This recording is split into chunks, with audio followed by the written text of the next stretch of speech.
Bonjour Laurent Jacobelli, bienvenue. Bonjour. Vous êtes député de Moselle, élu du Rassemblement National, dont vous êtes le porte-parole. Vous êtes élu de Moselle, donc ce matin il fait très très froid dans votre département. Hein. Oui, un peu plus de -7, un peu moins de -7. D'ailleurs, bon courage à tous les Mosellans parce qu'il va falloir affronter le climat aujourd'hui. Vous avez des connaissances de difficultés dans votre département ou tout va bien? Écoutez, pour l'instant, il m'en est pas remonté. On est tôt le matin, mais je suis ça de très près en espérant qu'il n'y a rien de grave. Il y a des places d'urgence qui s'ouvrent dans ce type de circonstances, il y a des moyens supplémentaires qui sont débloqués? Vous savez très bien, malheureusement, que les places d'urgence, c'est un vrai souci. On a un vrai problème, notamment à l'hôpital, si jamais il y a des accidents.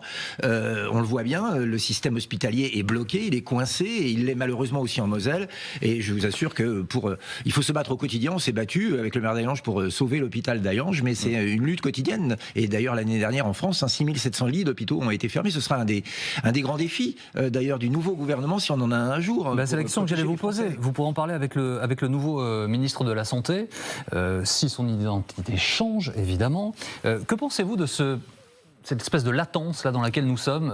Madame Borne expédie les affaires courantes, selon l'expression, mais elle n'a pas de successeur officiel. Apparemment, il y a quelque chose qui coince. On ne sait pas quoi. Est-ce que M. Attal, l'éventuel nouveau Premier ministre, fait peur à certains ministres? Est-ce qu'il n'y a pas aujourd'hui beaucoup de monde qui veut rejoindre le Titanic du président Macron pour aller vers le naufrage? On n'en sait rien. En tout cas, cela donne une image de notre démocratie un peu cafouilleuse, on va dire, mais au final, qu'est-ce qui va se passer? Le président de la République nommera quelqu'un à sa botte, comme à chaque fois, et c'est lui qui continuera de diriger. Le président de la République, Emmanuel Macron, se voit comme président, Premier ministre, ministre de l'Intérieur, ministre de la Santé, un président omnipotent, donc finalement, qu'importe le casting. Si le RN était aux affaires, si Madame Le Pen était présidente de la République, elle nommerait pas un Premier ministre à sa botte? Elle nommerait un Premier ministre efficace, qui serait très probablement Jordan Bardella, et je crois qu'on n'aurait pas les chiffres qu'on voit aujourd'hui. Il n'y aurait probablement pas 3000 milliards de dettes, il n'y aurait probablement pas l'insécurité qu'on connaît aujourd'hui. Les chiffres sont tombés ce matin sur la sécurité. Ils sont terribles pour le gouvernement et pour M. Darmanin.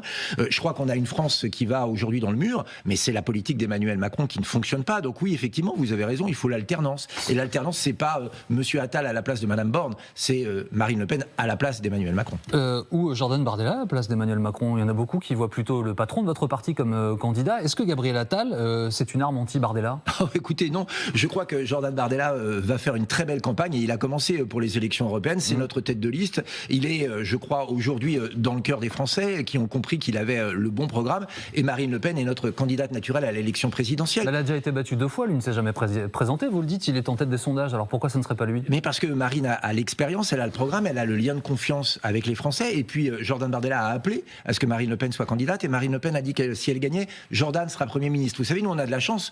Nous on n'a pas de problème pour faire notre casting. On a 2 leaders qui sont reconnus, aimés, appréciés des Français. Vous n'avez que 2 leaders. Apparemment, c'est pas la même chose en C'est Macronie. plus simple quand on a peu de leaders. Vous n'en avez que 2, peut-être. Oui, écoutez, de leaders. Citez-moi des leaders des Républicains qui soient aimés des Français. Au Parti Socialiste, alors là, bon courage. Vous avez 4 heures, je reviens chercher les copies tout à l'heure.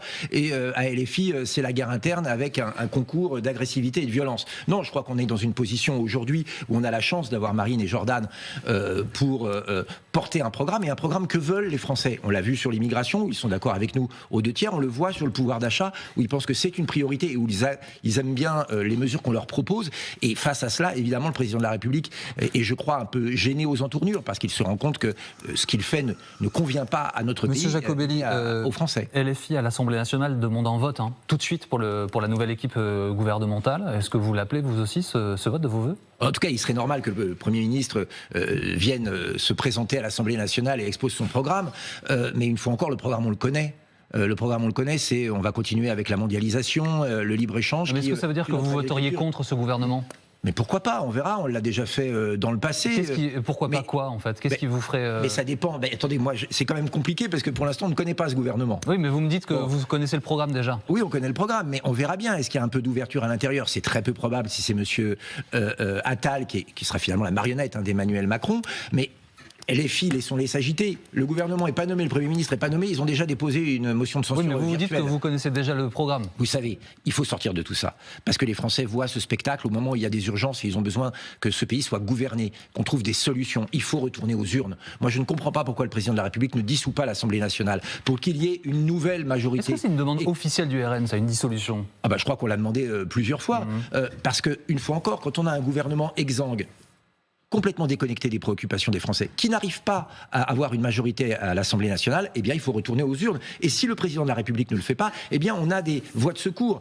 Il y a les élections européennes qui sont des élections de mi-mandat où les Français pourront dire tout ce qu'ils pensent d'Emmanuel Macron. C'est pas l'objet, hein. L'objet, c'est d'élire des représentants pour le Parlement européen. Mais bien sûr, mais tout est lié d'ailleurs. Hein. L'Europe de Macron et l'Europe que les Français condamnent, cette Europe mondialisée, ouverte à toutes les migrations, c'est cohérent. Et puis, il y aura 2027 avec la présidence de la République. Mais le président de la République ne peut pas faire comme s'il était un roi non élu qui fait exactement ce qu'il veut avec qui il veut. Il est temps que ça change.